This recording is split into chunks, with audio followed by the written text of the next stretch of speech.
I'm Dino Busalachi, the Chief Technology Officer and OT guy at Velta Technology. Hi, I'm Jim, the COO and IT guy. And I'm Craig Duckworth, President and CEO. You're listening to the Industrial Cybersecurity Insider Show. In each episode, we bring you the inside scoop on the world of industrial cybersecurity. We talk about everything you don't know that you should know. So plug in and power up. The show's about to get started. Hello, this is Dino Busalachi, the Chief Technology Officer for Velta Technology. And today I'm being joined by Jim Cook, the IT guy here at Velta Technology. Thanks for joining us for this podcast episode where we will be talking about, what are we talking about today, Dino? Yeah, today we're talking about the holidays and the potential attack around control systems or just the lack of activity that goes on around control systems regarding cybersecurity. You've got skeleton crews at the plant. You're taking shutdowns for maintenance activities. You've got a whole bevy of people maybe coming in and out of your plant to do some of that work, and you're short on staff. And so vulnerabilities can increase. I will tell you my past experiences, I always use this time of year to practice incident response. One of the things that I was accustomed to doing before the holidays approached was purposefully causing some type of problem, just to see how well the support. You made a lot of friends doing that, didn't you, Dino?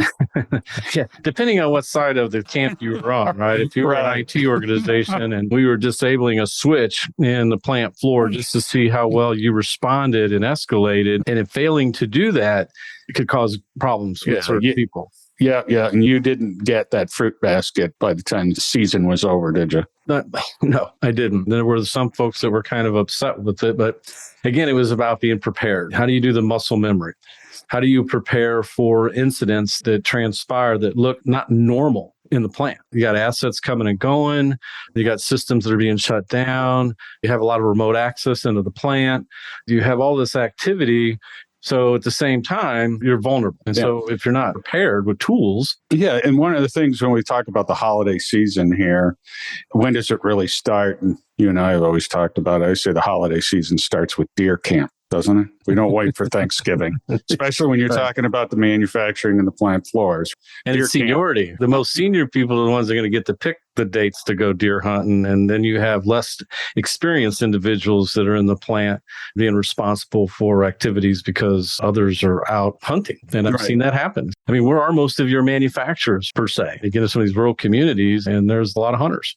Yeah, the manufacturing keeps going. And anybody that wants to go out to a plant when you start in November, deer camp season, all the way into, obviously there's Thanksgiving week, and then you get in December. And it's really, you might think of it as 8 weeks, but you're not. You start looking at a lot of those guys, not only deer camp and Thanksgiving and Christmas vacation, but a lot of them have their vacation time saved up, right? Your skeleton crew from November through the first half of January. November and December, realistically, are just 1 month from a project perspective and activities because of everything you just said.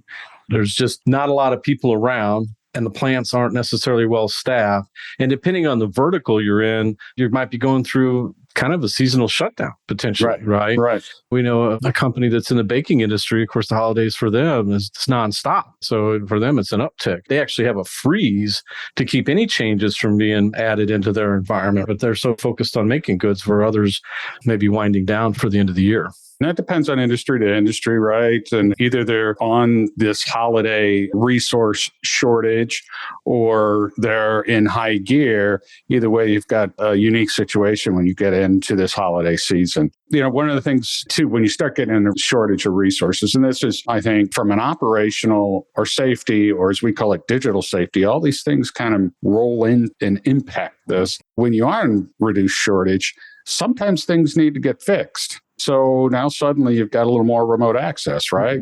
Yes, you do. I mean, you're opening up the door, whether it's people coming on site to do the work or whether you're allowing them to remote into the environment to do some of this activity. In some cases, some clients, that's when they'll do their pen testing, which is not necessarily the best time to do it because if most of the control system's down, then you're missing out on some of the analysis and findings that you're looking for on the control systems. They're just quite frankly offline. So you're not going to get a full picture of that particular plant. The other thing I will say is that your supply chain is also doing the same thing. So now you can be impacted just by the fact that what you're going through, the people that supply you raw goods, people that supply you services, and other requirements through your supply chain may become unavailable. Then you're pushing things off and not getting things done. So again, the exposure gets much, much higher over the holidays because there's so much activity across the spectrum. And then it's, as everyone knows, the standards, people, process, and technology, right? To make the goods, to move that process along.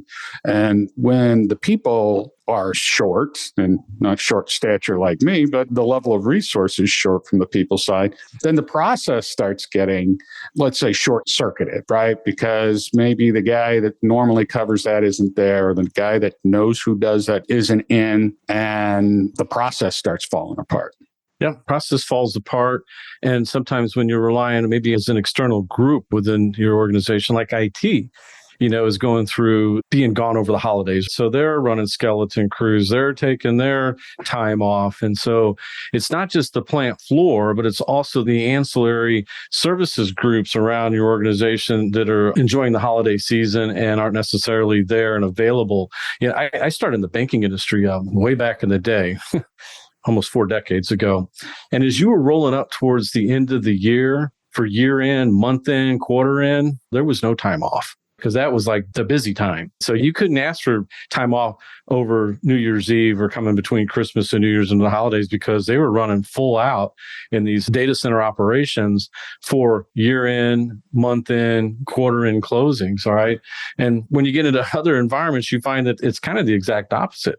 I worked for a very large adult beverage manufacturer, and the beer was racked and stacked and out there. And so everything was shutting down over the holidays, and they were doing fumigations and they were doing maintenance, and they were cleaning tanks, and the channel was stuffed with beer. So it was pretty quiet. The hard thing is a lot of the management team, that's when they wanted a lot of the other work done in the plant, right? While they had the downtime. And when you have a small staff of people, you can't cover a dozen facilities in the span of a month. You just can't get it done. So then you had to pick and choose.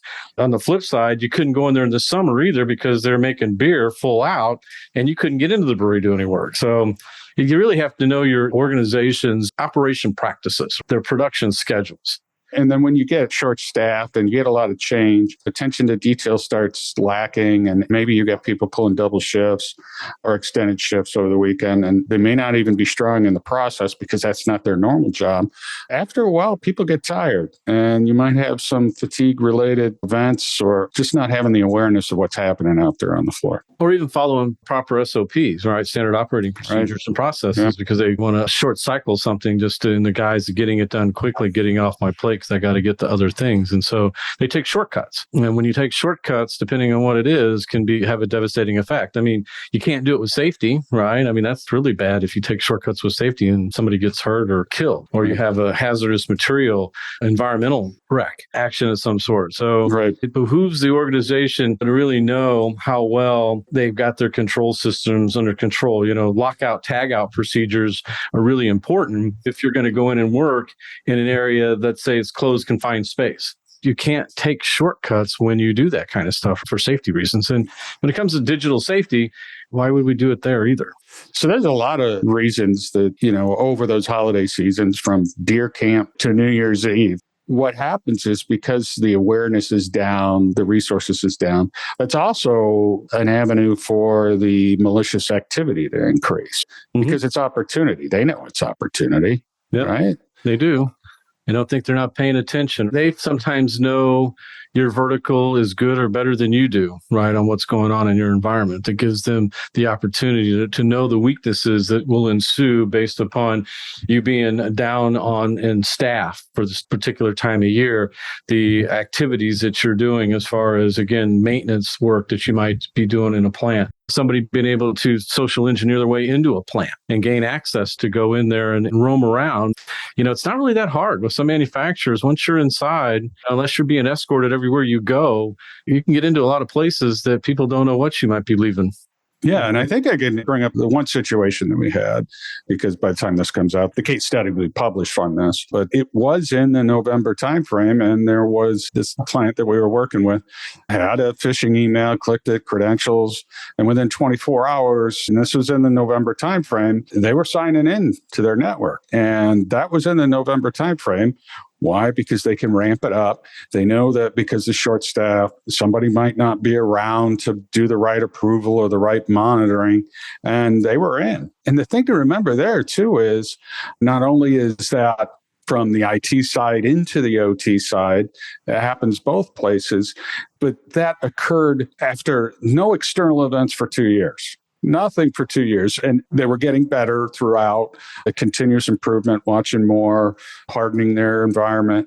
But it was 2 years, and that one event occurred over the holiday season, and it could have shut them down. Had they not done those steps, and had they not put that process in place and the roles identified on who it was going to be and who do you call. So suddenly it's November, it's deer camp, it's Thanksgiving, it's the holiday season. And that person at least knew who to call and find them, wake them up so they could call somebody and get the right resources in the room. Anyone that hears this can look this up and see the case study. Prevented a complete shutdown because it was a manufacturing environment that, well, it's just like stuff could blow up. And very, very important to make sure nobody was in there. Nobody made those changes. Nothing was compromised, but it happened. It took time for that organization and for us to help them get to that point. So they knew how to align their people, processes, and technology, because even though nothing happened for 2 years, the one time that it does happen is the time that you've been preparing for. Yeah. Well, I mean, the extreme amount of caution that's taken, right? When you have a breach like that and you don't know how far and wide it's gone because you don't have the tools and technologies process in place, you go naturally Colonial Pipeline, you take the shutdown. You go ahead and shut down because you don't know how far the breach has gone, because you don't have visibility into the systems that may have received that ransomware, that malware. And, you know, when you think about it in the IT world, it has a staff and a group of people who are supposed to be in a position that when this does happen, to jump on it quickly and try to get it isolated and get it locked down.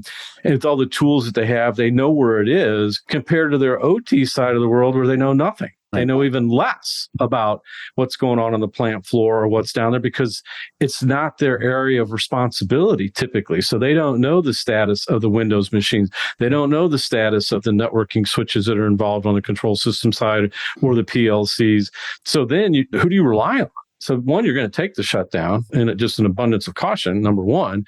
And number two, the time to get back up and running to recover is much, much longer because you're not aware of how far the breach has gone. And so it takes you a lot longer to get in there and uncover whether you have it in there or not. And if you do have it in there, how do you get it out? How do you eradicate it? Right. Right. Yeah, because the manufacturer keeps running even over the holidays. On the IT side in the corporate world, you can turn your PC off when you go, but on the operational side, those things are still on and running. And speaking of kind of turning that off, I mean, we haven't even touched on it, but just the power implications of the holiday season where you get storms and now you've added a whole nother element to the mix. Again, yeah, it's kind of back to the supply chain. And you should test power outages when you can, especially if you have backup systems. You know, I mean, if you have a lot of backups in your network and with your technology, do you test that, right? In case you do lose power, to your point, for some reason because of a storm. And I've witnessed that. I've witnessed that with hurricanes. I've witnessed that with earthquakes, where you've lost the ability you have to shut the plant down for these disasters, if you will, and what it takes to do that, and then what it takes to bring that plant back up online after an event like that happens. So yeah, it's one of those things where you can't foresee the future, but it still doesn't mean that you can't do a better job of putting the tools and technologies, people and process and techniques in place to be able to circumvent any of these types of problems we're talking about, right? Whether it's incident response, vulnerability management, asset inventory, and having continuous monitoring your environment, remote access, defensible architectures. And what are you doing in order to sustain that? You do it on your IT side for your business system. Sometimes it's always puzzling why you're not taking the same tactic over to your industrial control systems. They actually make the products that you sell to your clients. Right. So we talked about a lot of problems. We did touch on the one case where it was addressed. So let's talk a little bit about some of the things that you can put in place. Now, again, a lot of the problems that we talked about is really you could take to the operational resilience level. You got to keep the operation running, whether it's power, whether it's fatigue related, whether it's security, physical security lapses, whether it's remote access, reduced staffing levels, that all impacts operational resiliency. Let's talk about a couple of things, at least in our experience, that you can put in place to help assist with that. I think you mentioned the monitoring, which we're big fans of, and how that would help in a situation like this, in this holiday season risk.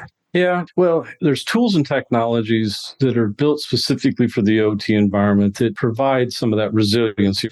So today, if you can't have MFA in your OT environment, well, why not? Because there's remote access tools built for OT that give you that.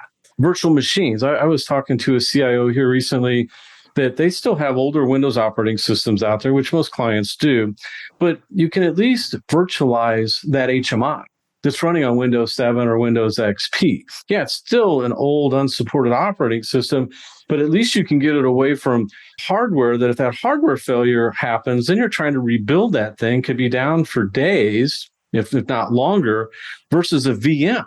Why don't you just virtualize it? So at least that way you can spin it back up pretty quickly if you have a hardware failure. So there are things that you can do in order to harden your operational practices and improve your security posture with technologies. But a lot of clients, they're not pursuing them. Some do. It's like if the best practice is to virtualize your industrial control system applications and your HMIs and your engineering workstations and your historians, well, why aren't you doing that? What's preventing you from doing that, right? IT's doing it. They do it all day, every day. Most of their stuff runs on a VM, except for the end user's personal laptop or computer that they're using. But why would you do that if you've got a ton of Windows XP machines? Again, I know a very large adult beverage manufacturer. That's exactly what they did. Right. To get away from that older suspect hardware they put all their old operating systems and applications on VMs. Right. And that addresses two angles of the 5 critical stance controls that we talk about all the time. That one being response and defensible architecture. It gives you the continuity, right? And you have to think of that for operational resilience, continuity. Cybersecurity is part of that. Back to the monitoring just for a moment, because the monitoring will help if you're mature enough and you have the capabilities to help assist when your staffing levels can't. You put the processes in place and you put effective in there so that you can see not only what we refer to as the process integrity from the operational side, but also any potential cybersecurity threats also. Yeah, like PLC changes, right? Process integrity. A lot of clients don't have a good mechanism to determine if somebody made a PLC change outside of the end result, good or bad, on what that control system change was, that PLC, as far as making product. Did I put too much glue on the boxes or not enough glue on the box? Did I put too much material on the roofing material or not? There's all kinds of screw ups. And so do you have a view into those types of changes? And I would argue that a lot of clients do not. It's kind of a ready, fire, aim mentality. Others do a better job of change control when it comes to PLCs, but then there are always those folks out there, and I'm guilty of it on the networking side back in the day. It was always easier to have forgiveness than it was permission. But you only get so many of those, right? Right.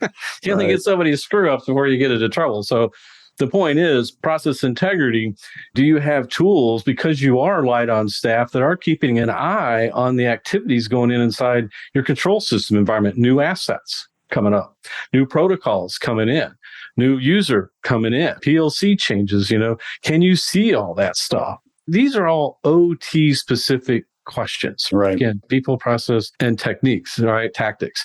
It's not an IT conversation when you're talking about those things. Because I think in IT, when they think about cybersecurity around control systems, you're just looking for malware. Right. And that's an excellent point. That's why we constantly say, look, it's operational resiliency and cybersecurity resiliency is part of it.